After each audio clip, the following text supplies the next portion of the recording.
অস্ট্রেলিয়ার বিপক্ষে ৩ ম্যাচের ওয়ানডে সিরিজের জন্য দল ঘোষণা করেছে পাকিস্তান।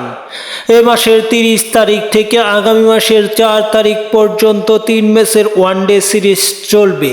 ওয়ানডে সিরিজের প্রথম ম্যাচটি হবে রাওয়ালপিন্ডিতে, বাকি ম্যাচগুলো হবে গাদ্দাফ স্টেডিয়ামে।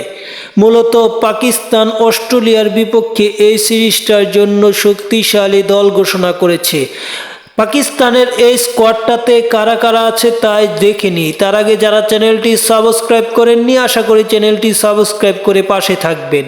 আছে শাহিন শাহ আফ্রিদি, তিনি হচ্ছেন অধিনায়ক। সালমান আলী আগা, আছে আব্দুল সামাদ, আবরার আহমেদ নাদিয়াল, আছে আরাফাত মিনহাস, বাবর আজমও এই দলটাতে আছে হারিস রৌফ, মাআজ সাদাকাত, আছে মোহাম্মদ গাজী গৌরি, নাসিম শাহ দলটাতে আছে রোহাইল নাজির, সাহেবজাদা ফারহান, সাদাব খান, সামিল হুসান ও সুফিয়া মুকিম এই দলটাতে আছে।